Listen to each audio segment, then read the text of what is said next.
Você já parou para pensar por que Inuyasha ainda é discutido hoje, mais de 20 anos depois? Não é nostalgia, é porque a obra fez coisas que a maioria dos animes de aventura nunca teve coragem de fazer. E hoje eu vou provar isso pra você. Nesse vídeo nós vamos abordar o triângulo amoroso mais torturante dos anos 2000, uma relação entre irmãos que rivaliza com as melhores da ficção, sem enrolação. Inuyasha é uma criação de Rumiko Takahashi, a mulher responsável por Rama, por Maison Ikkoku e Urusei Yatsura. Ela não é apenas uma das maiores mangakas da história, ela é provavelmente a autora que mais influenciou o shonen e principalmente o romance em mangás. Ela é incrível e sem dúvidas Inuyasha é a obra-prima dela. Ele tem a dualidade de Rama, dois lados em conflito constante, humano e yokai. E ele tem também o romantismo melancólico de Maison Ikkoku. Mas Takahashi ela foi além. Ela buscou inspiração na mitologia japonesa dos Hanyu, ou seja, os meio-demônios, seres que não pertencem nem ao mundo humano, nem ao sobrenatural, eternamente à margem. Esse conflito de identidade é sem dúvida o verdadeiro coração da obra. E o que esse personagem gerou? Ele gerou uma lista enorme de herdeiros. Naruto, por exemplo, ele tem o estigma de ser diferente em uma sociedade que o rejeita, igual Inuyasha. Se você for ver, Edward Elric de Fullmetal, ele carrega a culpa de não ter conseguido proteger quem ama e busca uma segunda chance na obra, igual Inuyasha.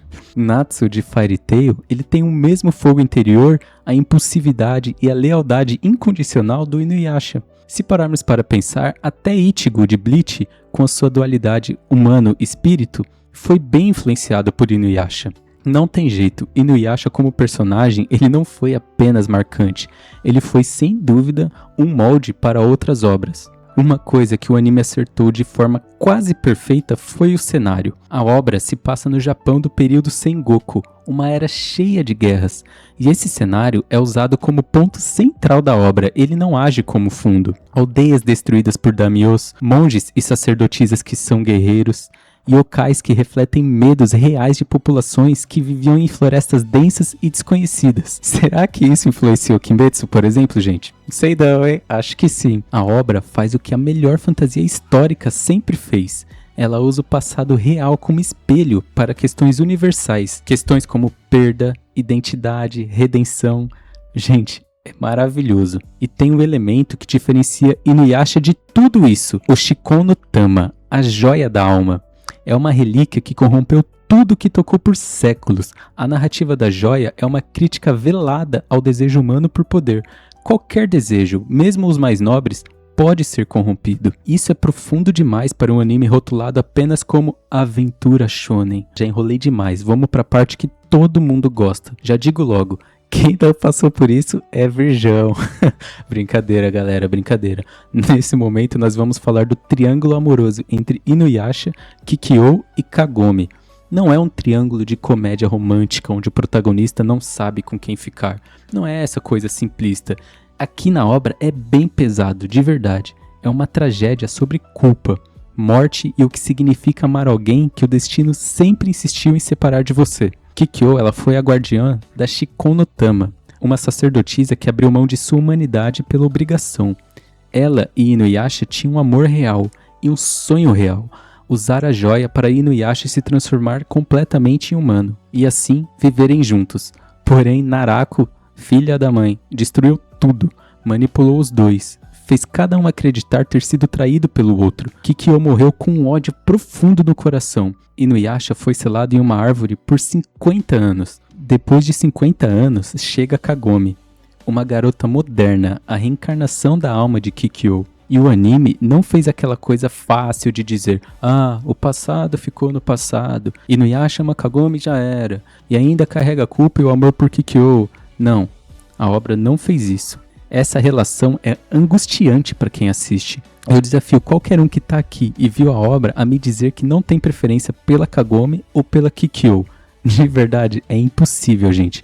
É algo muito bem feito e ao mesmo tempo brutal. A obra basicamente joga ele contra a parede com as seguintes perguntas. Você pode amar duas pessoas ao mesmo tempo?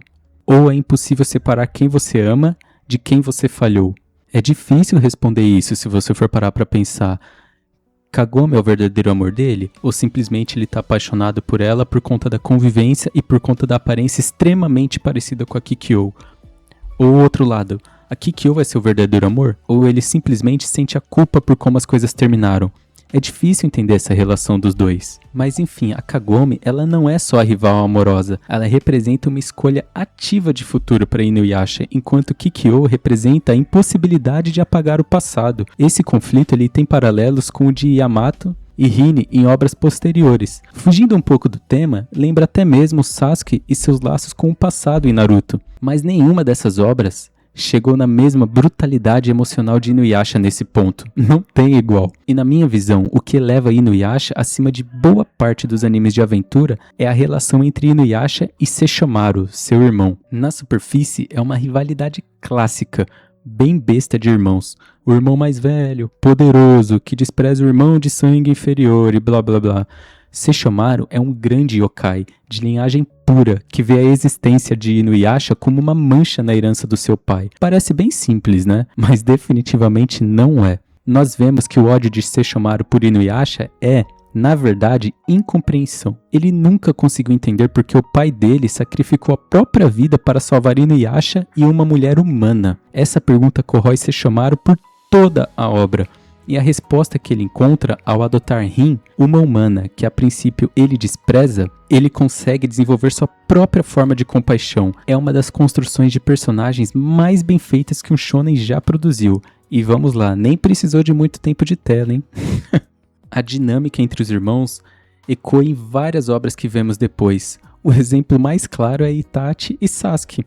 Eles têm a mesma essência, irmão mais velho, misterioso, motivação incompreendida, revelação tardia.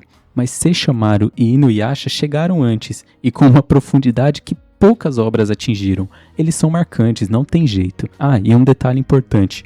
O arco de Sesshomaru é o melhor exemplo de que Rumiko Takahashi entendeu algo que muitos escritores não entendem. O antagonista que evolui sem se tornar herói. O Sesshomaru, ele nunca vira bonzinho para que nós gostemos dele. Ele não precisa disso. Ele encontra sua própria versão de humanidade sem abrir mão de quem ele é.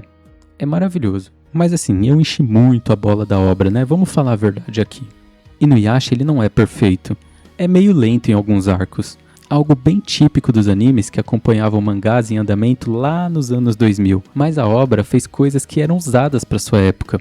Trouxe uma protagonista feminina, tratou a morte como consequência permanente e construiu um universo com consistência mítica, raramente vista no shonen. Quando você assiste, por exemplo, Demon Slayer e se impressiona com a riqueza do Japão feudal, lembre-se, Inuyasha fez isso primeiro, lá nos anos 2000. Quando você chora, ou para alguns, quando sua pelos olhos, com uma rivalidade entre irmãos em qualquer shonen, existe uma boa chance de que essa cena beba de Inuyasha. Quando um protagonista luta contra a própria natureza, meio humano, meio monstro, completamente perdido, existe um meio demônio de cabelos brancos que abriu esse caminho. Inuyasha não é um anime que você assiste e esquece, não é só mais um. É um anime que te ensina alguma coisa sobre perda, sobre identidade e sobre o que significa continuar em frente, mesmo quando o passado insiste em te empreender. De verdade, vai lá e assiste.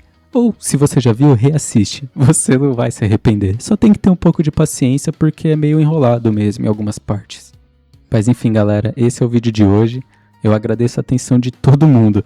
Só me conta uma coisa nos comentários. Você é Team Kikyo ou Team Kagome? Não vai dar uma de adulto indiferente que fala que não tem isso. Todo mundo que viu a obra tem. A discussão vai ser boa. Até a próxima, galera.